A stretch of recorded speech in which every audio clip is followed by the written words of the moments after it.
Welcome back to the deep dive. Today, we are undertaking a deep dive that is not just professionally relevant, but I'd say absolutely foundational to providing modern, ethical, and frankly safe patient care. It really is. We're zeroing in on a single critical chapter from Brunner and Sutter's medical surgical nursing text, the comprehensive guide to the assessment and management of patients who are LGBTQ. And this is a deep dive where the stakes are just incredibly high. Our mission here is, explicitly clinical. It's all about professional competence. Right. We're trying to cut through a lot of the noise and a lot of assumptions to deliver a structured, step-by-step masterclass on the essential terminology, the non-negotiable assessment protocols, and the specific medical and surgical management for LGBTQ patients. Especially those engaging in gender-affirming care. Especially. And if you are practicing in any setting, from a small clinic to a massive critical care unit, this knowledge is just essential for mitigating risk and providing quality care. And I think we need to establish right up front that this isn't about generalities. We're getting granular. The goal for you, the listener, is to walk away from this with total clarity. Right. You'll know the precise, inclusive language that builds trust, the required steps for a holistic patient assessment, and the technical specialized details of gender-affirming procedures and their specific post-op care. We're essentially visualizing every table, every chart, and every safety alert from this chapter. And let's just establish the context right away. Sure. Why is this knowledge so vital? Because people who are LGBTQ face unique health challenges. They experience specific health risks and profound disparities rooted not in their identity itself, No, not all. but in the pervasive systemic issue of stigma. This chapter is about teaching nurses how to actively identify and dismantle those barriers to provide truly holistic, person-centered care. And that really starts with the very words we use. Okay, let's unpack this with section 1, foundational concepts. And yeah, we have to start with the language of care because if we get the terminology wrong, we've already broken the therapeutic relationship before it even starts. Yeah. We need to be able to define and differentiate these concepts with clinical precision. Precisely. The first distinction that often confuses people, especially outside of healthcare, is the difference between sex and gender. We have to separate the biological from the social. Okay. So sex refers only to the physical or biological characteristics. We're talking chromosomes, genitals, internal reproductive organs that are typically assigned at birth based on what's seen externally. So XX, XY, ovaries, testicles, that sort of thing. Exactly, the biological hardware. And gender, then, is the social construct that kind of surrounds those biological facts. Yes, gender is the set of socially constructed norms, roles, and behaviors that a society teaches and assigns to women and men. It's what you recognize about a person based on their voice, their clothing, their mannerisms, their communication style. And these are learned behaviors. They are learned, they are cultural, and they can absolutely change over time or vary across the globe. Okay, so moving from that outward social construct to the internal self-concept, we get to gender identity. And gender identity is that internal, deeply held sense of self, how a person fundamentally conceives of their own gender. Do they feel female, male, both, neither, or maybe somewhere on a fluid continuum? And once we understand that internal identity, we can define cisgender. Right. Cisgender people are those whose gender identity aligns with the sex they were assigned at birth. Pretty straightforward. And the umbrella term for the millions of people whose identity does not match that assigned sex is transgender.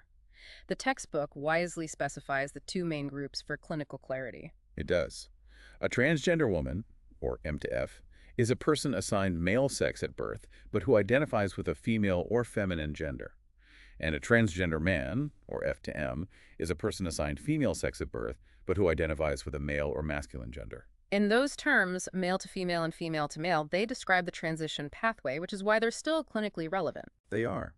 Then we also have the term intersex, which describes someone born with a variation in sex characteristics, chromosomes, hormones, or anatomy, that doesn't really fit the typical definitions of male or female. And the process itself, aligning a person's expression with their identity, that's called transition. Right. And as we'll get into, that can involve social, medical, surgical, and often legal steps. It's a whole process. But probably the most critical distinction in this entire foundational section is separating gender identity from sexual orientation. They are completely independent concepts. Completely. They are independent. Yeah. Sexual orientation is about attraction, who you are romantically, emotionally, or sexually attracted to. Gender identity is about who you are. You cannot assume attraction based on identity. And the source gives that really clear example. A transgender man who is attracted only to men. Well, he has a male gender identity, and his sexual orientation is gay. Exactly, which is why you have to ask two separate questions during your assessment. You just can't make assumptions. And just to round out the terminology, the LGBTQ acronym, lesbian, gay, bisexual, transgender, and queer. Right. And queer is often used as an umbrella term for non-heterosexual or non-cisgender identities. We also have to acknowledge questioning for those still exploring their identity or attraction, and bisexual, which refers to attraction to both male and female genders, though a lot of people use it more broadly now to describe attraction to more than one gender. Okay, that's a solid foundation. Now, let's put some numbers to this to understand the scope of the clinical need. How large is this group in the U.S.? Well, getting reliable estimates has been a challenge because of historical issues in federal data collection. But institutions like the Williams Institute estimate that approximately 4.5% of the U.S. population identifies as LGBTQ. 4.5%, that's not a small number. Not at all. That translates to nearly 15 million people. That's a huge segment of the patient population we serve. And if we drill down specifically into the transgender population, At least 1 million people in the U.S. identify as transgender. And when you look at family structures, the numbers are just as compelling. Over 1.1 million LGBTQ people are in legal same-sex marriages. and what about the kids? That's what's often overlooked. Wow. 3.7 million children under the age of 18 have at least one LGBTQ parent. This really broadens the scope of our culturally competent care to entire family systems. Which makes the legal context you mentioned, the 2015 Supreme Court ruling Obergefell v. Hodges, that makes it incredibly relevant. It fundamentally altered the landscape of healthcare administration, and here's why. Legal marriage unlocks over 1,000 statutory provisions that are vital in a clinical setting. Wow. Think about the nightmare scenario before 2015. You could be barred from visiting your spouse in the hospital if they weren't legally recognized. Or even worse, you could be prevented from making critical medical or legal decisions for an incapacitated loved one. Even if you were their partner for 50 years. Exactly. Legal recognition standardized those rights, and it made the healthcare environment much more secure for these families. Okay, so the section on health disparities is maybe the most critical for nurses because it gets to the why. Why do these disparities even exist? And it is absolutely essential to be clear here. The identity itself is not the source of the risk. The central causative factor, as identified by all the research, is stigma. Stigma, that's the mechanism. Stigma is the mechanism, those negative and unfair beliefs about human differences. And this leads directly to systemic discrimination. And that discrimination isn't just a social issue, it directly translates into health crises. I mean, we're talking about discrimination in employment, housing. In hate crimes, exactly. These social stressors, chronic, pervasive, and often violent, are the precursors to the specific health risks we see. Take a look at the mental health disparities. Are staggering. The rates of depression and anxiety are significantly higher in the LGBTQ population. But the statistic from the source that demands immediate attention is that nearly 50% of transgender people report having attempted suicide. 50%, that's a crisis level. That should trigger a non-negotiable protocol for immediate focused mental health screening upon contact with any transgender patient, no matter why they're in the hospital. It absolutely should. And the research makes the link crystal clear. Victimization, experiencing physical or verbal harassment and discrimination, is directly associated with higher rates of depression and suicidality. A nurse has to realize that by simply using the wrong pronoun or displaying non-affirming behavior, they are potentially exacerbating an already catastrophic risk factor. And what about the physical health disparities? Where did those patterns emerge? We see very distinct patterns. For women who identify as lesbian, bisexual, or queer, there's a greater risk for obesity and cardiovascular disease compared to their heterosexual peers. And why is that? The research connects this to what's called dysregulated eating, specifically emotional or binge eating, which seems to function as a maladaptive coping strategy against the emotional stress and anxiety from chronic stigma. So emotional wounds are literally translating into metabolic risk. They are. And then there's the very serious issue of infectious disease. Men who are gay or bisexual, and especially transgender women, face significantly higher rates of HIV infection.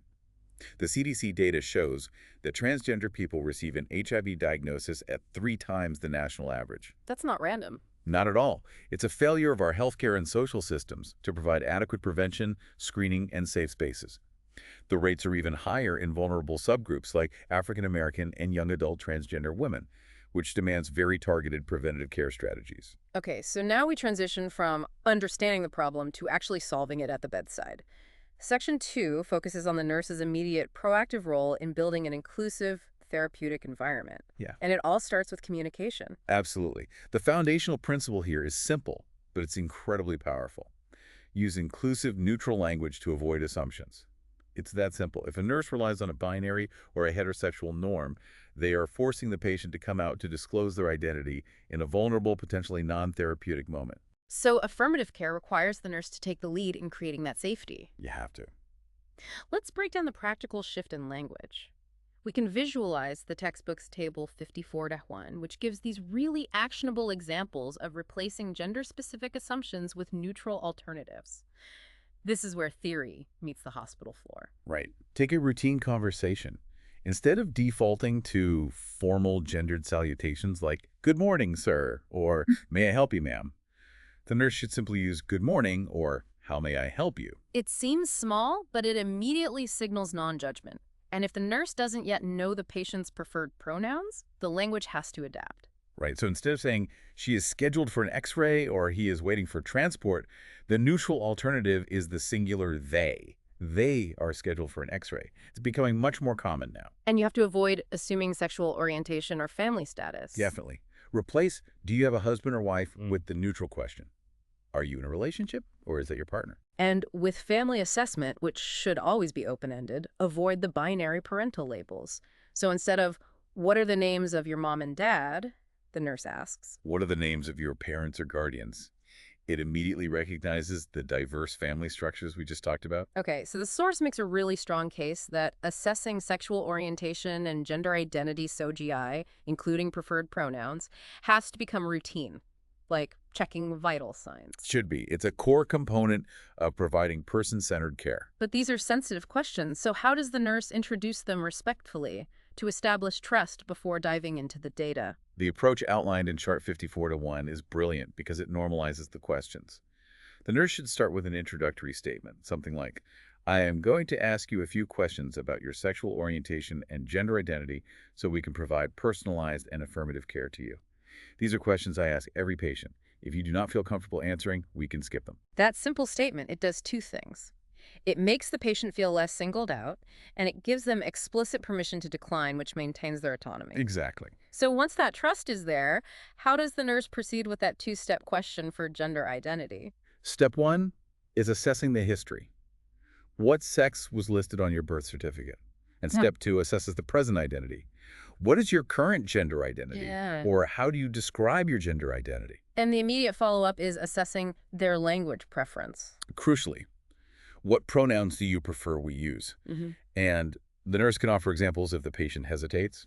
Do you use he, him, she, or her, they, them, or something else? Then you assess sexual orientation with what is your sexual orientation? And for day-to-day interactions, the absolute priority is the preferred name. The preferred name, what name do you prefer to be called?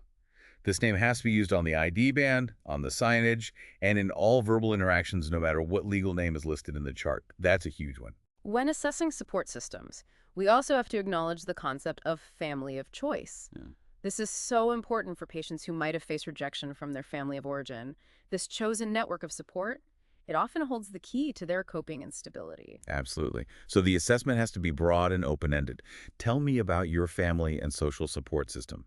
You can't assume a traditional biological family is the primary support. And you can never assume the patient doesn't have children. And there's a simple but often overlooked rule.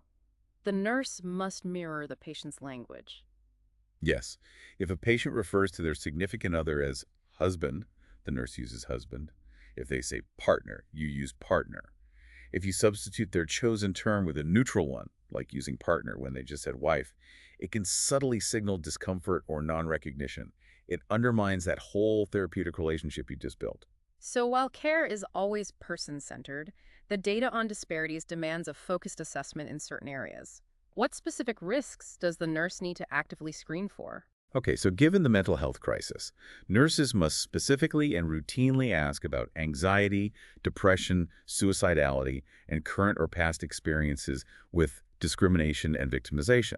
That's number one. Okay. Number two, because of the elevated risk of HIV, particularly for gay or bisexual men and transgender women, A focused assessment of sexual activity, safe sex practices, and HIV status is necessary. And third, for all transgender patients, the nurse has to inquire about their hormone treatment and surgical procedures. But, and this is a big but, only if that information is relevant to the care being provided. Right. We don't ask about a patient's genital status if they're being treated for a broken arm. Unless it somehow impacts their mobility or assessment, no, you don't. Okay, let's talk about gerontologic considerations. Wow. This is where historical context becomes absolutely vital. We have to understand the profound systemic trauma that older LGBTQ adults have experienced because that history directly impacts how they engage with healthcare today. Their formative years were just marked by legally sanctioned discrimination. I mean, we have to remember that until 1973, homosexuality was categorized as a psychiatric illness. Transgender individuals faced institutionalization or extreme isolation well into the 1990s. Wow. This history has instilled a deep-seated fear and distrust of institutions, including hospitals, clinics, and especially long-term care facilities like assisted living or nursing homes. So that history means that many older LGBTQ adults spent decades in the closet hiding their identity or their relationship. Absolutely. They carry the burden of chronic secrecy. So the nursing role here is profoundly important. We have to be aware of this background. The imperative to provide a safe, welcoming space and promote human dignity is just exponentially amplified. So using affirming language, visible acceptance signs. And the clear normalization of those SOGI questions are all crucial. Only when the nurse signals profound acceptance will an older adult, who might have hidden their identity for 80 years, feel safe enough to disclose vital health information. If you fail to establish that trust, you're working with incomplete data, period. Okay, let's pivot now to the clinical management of patients who are undergoing gender transition. Before any medical or surgical intervention, there's usually a required psychological diagnosis, which is gender dysphoria. Right. And gender dysphoria is the clinical term for the significant distress or impairment in functioning caused by that marked or mismatch between a person's experienced gender and the sex they were assigned at birth. And the distinction is important. The diagnosis is of the distress, not the identity itself. Exactly. And many insurance providers require this diagnosis before they'll cover gender-affirming care. So the diagnosis, it's found in the DSM-5, and it requires a persistent pattern over time. What are the key diagnostic criteria as we see in Chart 5422? Well, for adolescents and adults, the distress has to be present for a minimum of 6 months, and they have to exhibit at least 2 specific criteria. These can include a strong desire to be of the other gender, a powerful desire to be treated as the other gender, a persistent preference for clothing or roles typical of the other gender. But the key is that it has to cause distress. That's the key. Wow. This incongruence must result in clinically significant distress or functional impairment. And because the treatment path is so complex and affects multiple body systems, it relies on an interdisciplinary team approach. That team is crucial. It is. It has to include a mental health professional for the diagnosis and support, an endocrinology provider to manage hormones, and the surgeon. The medical surgical nurse is often the anchor, the one coordinating care and educating the patient across all these specialties. Okay, so when we talk about hormone therapy, the clinical goal is pretty straightforward. The acquisition of the secondary sex characteristics of the patient's affirmed gender identity to the fullest extent possible. Right. And the underlying biology is actually optimistic. The body's sensitivity to sex hormones is generally not affected by genetics or assigned sex, but we have to be upfront about the irreversible effects that hormones just can't undo. What are those permanent biological facts that can't be reversed by cross-sex hormone therapy? For transgender women, or M to F, the effects of androgens on the skeleton, so greater height, the bone structure in the jaw, hands, feet, the pelvic structure, those are permanent. Similarly, for transgender men, F to M, the growth plates in the long bones are fused, so height is fixed. Nurses have to set realistic expectations about the limits of hormone therapy. Let's do a deep dive into the specific hormones and the required nursing monitoring, pulling from tables 54.2 and 54.3. We'll start with feminizing hormones for M to F patients. The primary medication here is estrogen. The dose is highly individualized based on the patient's goals, their cardiovascular risk profile, and any existing comorbidities. Estrogen is often paired with androgen-reducing medications like spironolactone to suppress the body's natural testosterone production. And what that does is it minimizes the required estrogen dose, right? Exactly, which can lower the risk profile. So what are the expected physical changes a nurse should counsel the patient on? The major changes are a reduction in body hair growth and thinning of hair, significant breast formation, softening of the skin, decreased oiliness, a decrease in muscle mass, and, importantly, atrophy of the testicles and prostate, and cessation of sperm production. Now let's get into the crucial nursing considerations, those safety alerts tied to these specific drugs from Table 54.3. Okay, so if the patient is on the antiandrogen spironolactone, the nurse has to remember its primary function is as a diuretic. This means increased urination, so you need to educate the patient on adequate water intake. And the major risk is electrolyte imbalance. Specifically, hyperkalemia, dangerously high potassium levels, because spironolactone is a potassium-sparing diuretic. So the nurse has to vigilantly monitor serum potassium levels and educate the patient on avoiding external potassium sources like salt substitutes or certain high potassium foods. And for patients taking ethinyl estradiol or other oral estrogens.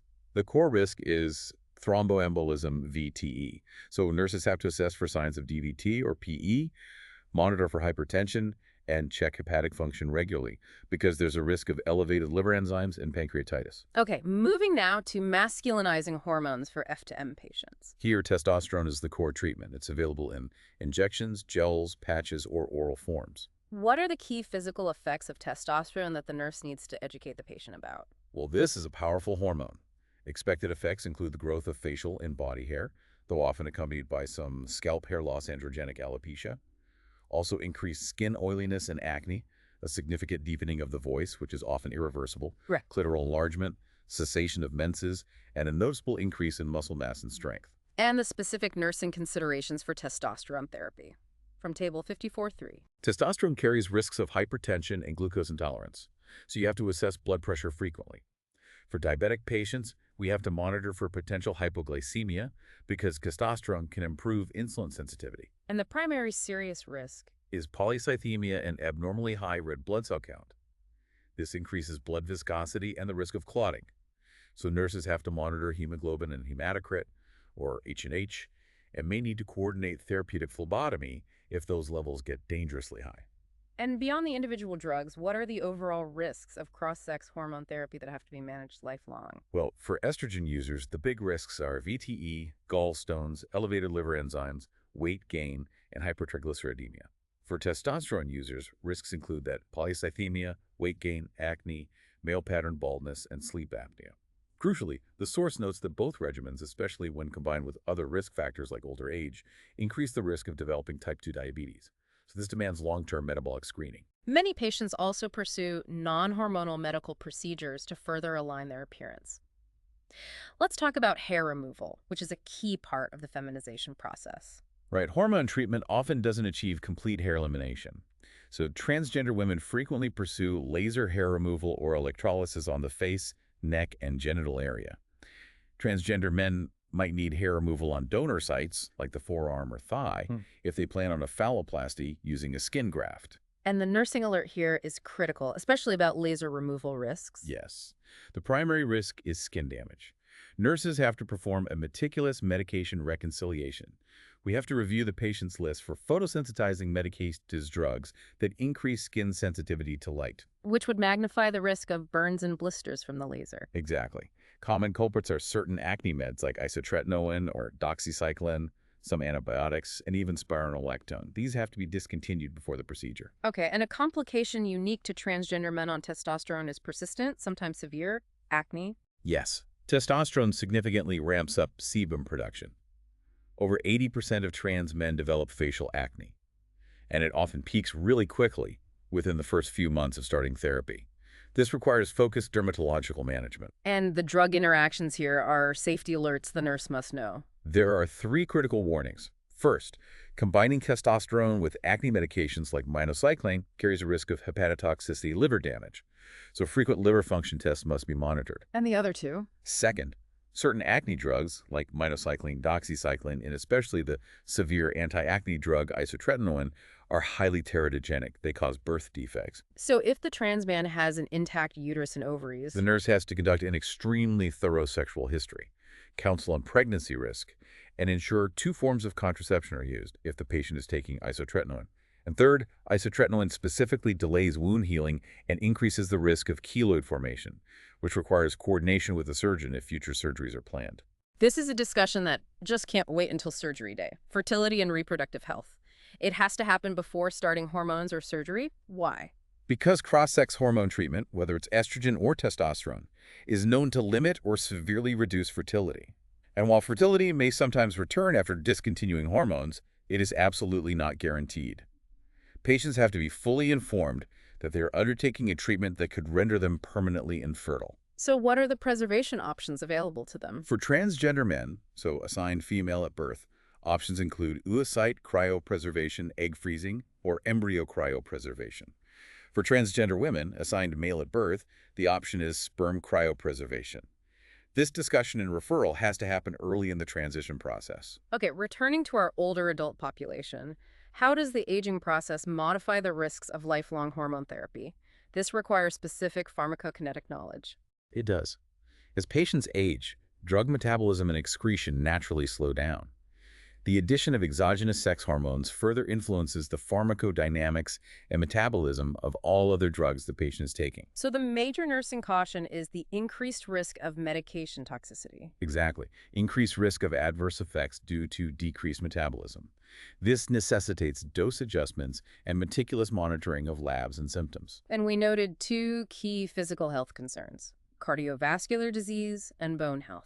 For transgender women, estrogen increases the risk of cardiovascular morbidity and mortality.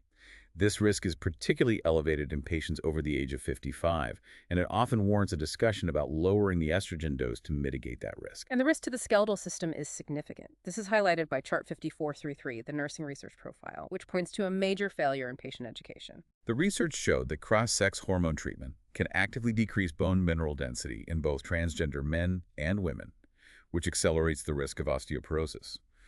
But the really shocking part was the knowledge gap. The vast majority of transgender individuals in the study demonstrated poor knowledge of their osteoporosis risk. And they felt frustrated that their providers had never adequately explained this long-term danger. Exactly. So the nursing role is a mandated educational one. Nurses have to step in and prioritize education on promoting bone health. This means teaching patients about physical exercise, adequate intake of vitamin D and calcium, and ensuring follow-up for bone density scans if clinically indicated. We have to close that knowledge gap. Shifting now to the irreversible step of surgical management. Gender reassignment surgeries are complex, they carry high risk, but they're strongly associated with improved quality of life and reduced gender dysphoria. Because of their permanence, the criteria are strict. They are.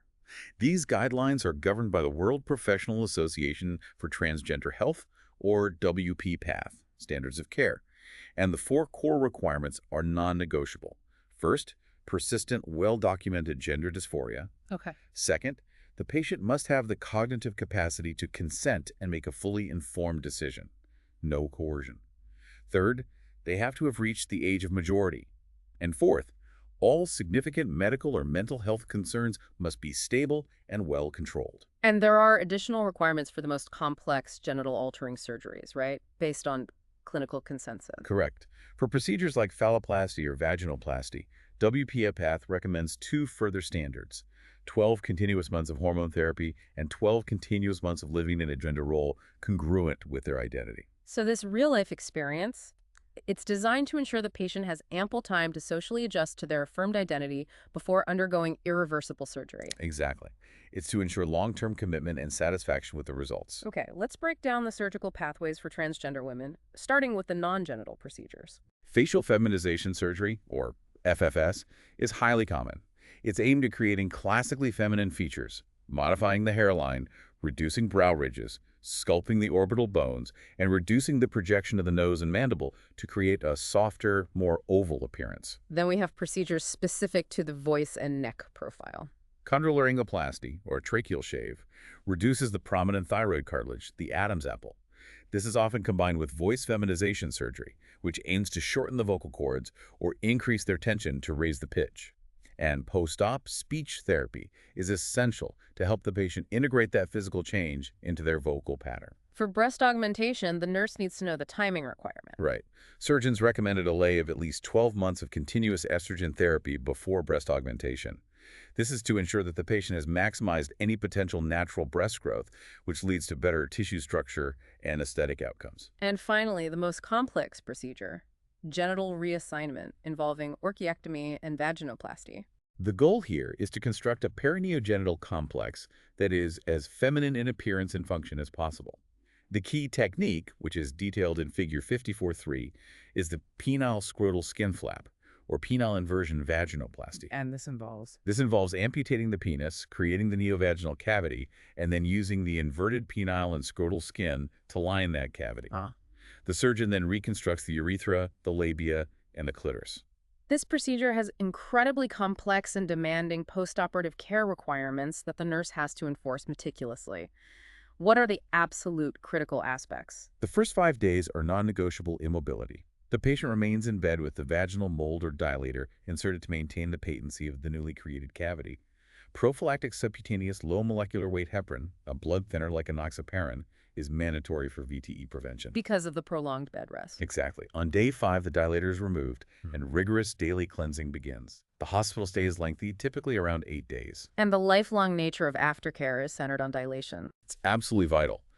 The patient has to be educated that dilation, using specialized dilators, must continue for 3 to 6 months after discharge, and potentially lifelong if they don't engage in regular penetrative sexual intercourse. And if they don't? Failure to dilate results in cavity stenosis, loss of depth, and potentially the need for a complicated revision surgery. The nurse has to ensure the patient understands the severity of this self-care requirement. Now, turning to the surgical options for transgender men, facial masculinization is less frequent, but it involves creating more angular changes to the forehead, mandible, and chin. Voice change typically relies on testosterone and behavioral therapy. The most common primary surgery is the chest procedure. Yes, the subcutaneous mastectomy, often called top surgery. Since testosterone has minimal effect on reducing existing breast tissue, this surgery is essential for achieving a flat, masculine chest profile. It involves removing glandular tissue and excess skin and reducing or repositioning the nipple and areola. The complication rate for this procedure is thankfully low. Finally, genital reassignment offers two very different pathways: phalloplasty and metoidioplasty. Let's start with phalloplasty, the construction of a new penis. This is the most complex surgery we were discussing. It is arguably the most complicated reconstruction in the surgical field, often involving multiple stage procedures. And it attempts to achieve 4 highly ambitious goals: an aesthetic appearance, retaining tactile and erogenous sensation, the ability to urinate while standing, and later, the ability to achieve an erection for penetrative intercourse. And how is the physical structure created? It requires harvesting a skin flap, typically from the radial forearm, which is transferred via microsurgery, a very high-stakes procedure. Sub-procedures include a vaginectomy, scrotoplasty, and the creation of the urethral tube and glands. Surgeons try to transpose the existing clitoral nerves to the new phallus to retain erogenous sensation. What are the massive challenges and risks associated with phalloplasty? The complications are frequent, particularly related to the urethral lengthening. The rate of postoperative urethral fistulas and strictures is very high, often requiring subsequent revision procedures. Achieving rigidity for intercourse is also challenging, usually requiring a subsequent implantable erectile device, which itself carries an infection risk. The postoperative care must be incredibly intense. Extremely.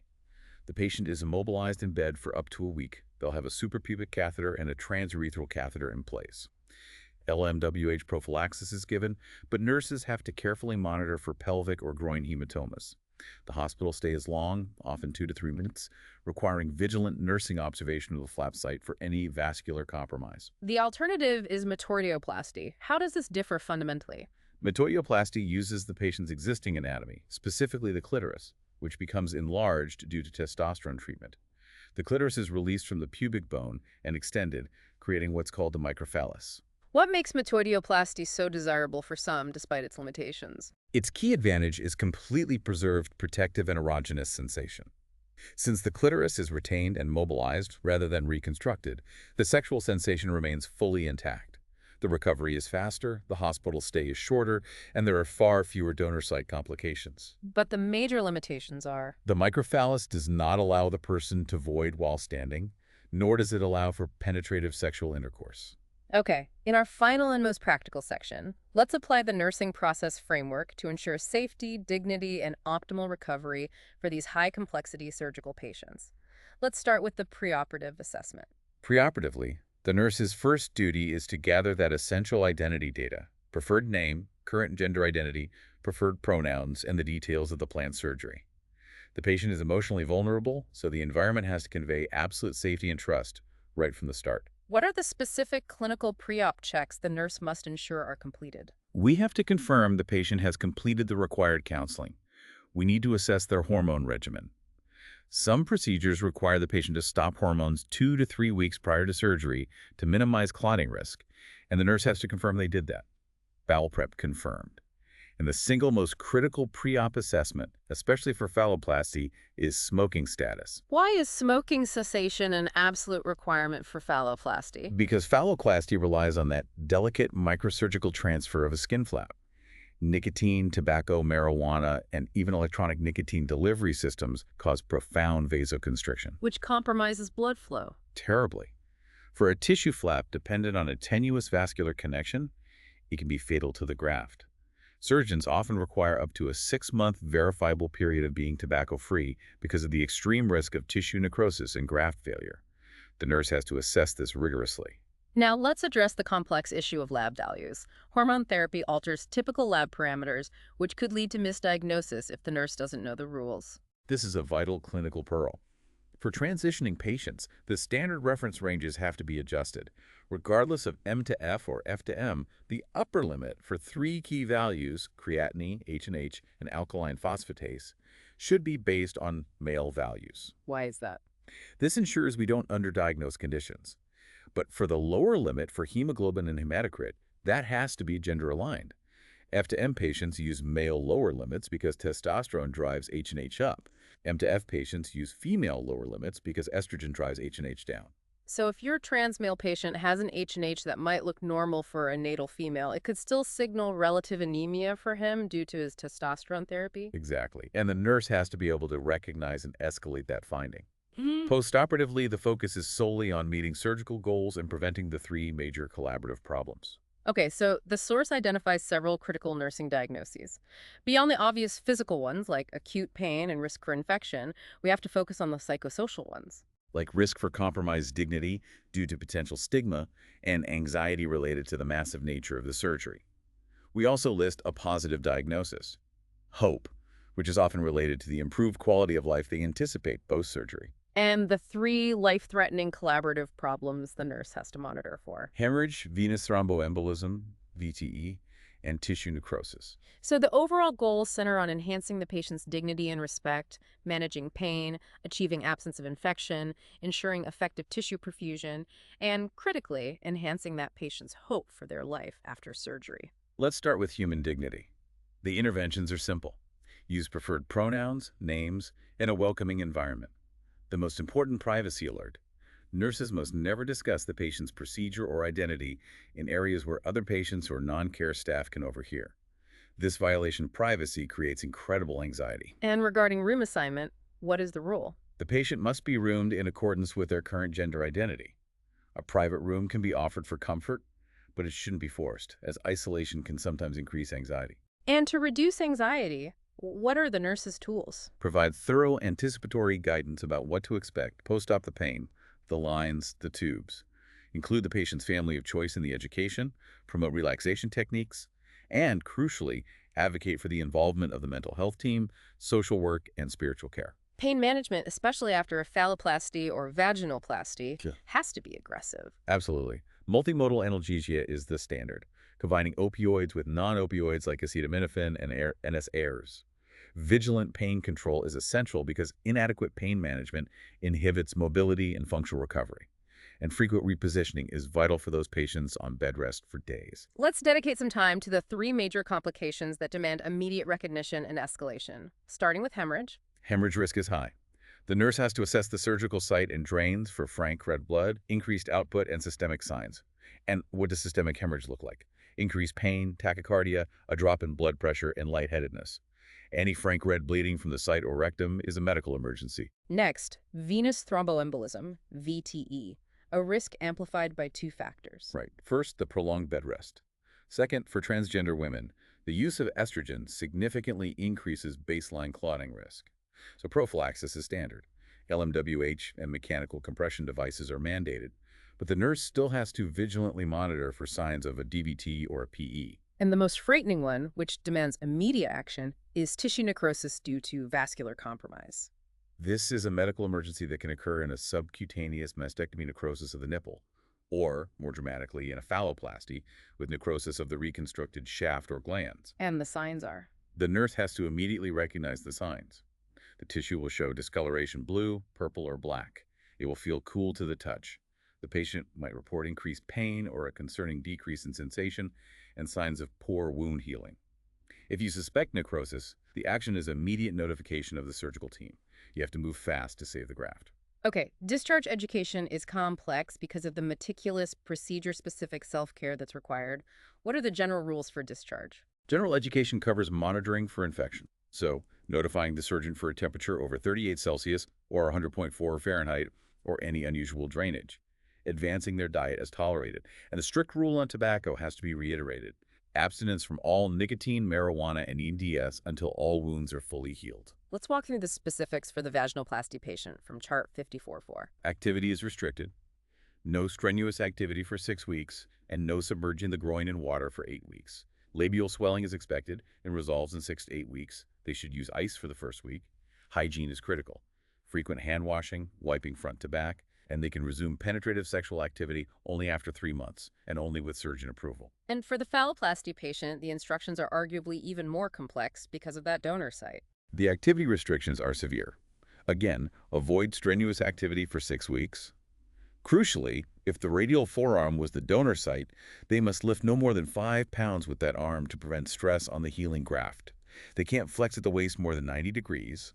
For bathing, only a light sponge bath for a week, and the nurse has to teach them how to keep the graft site absolutely dry. And they have to report any swelling. Any increased swelling or change in girth of the groin or penis immediately.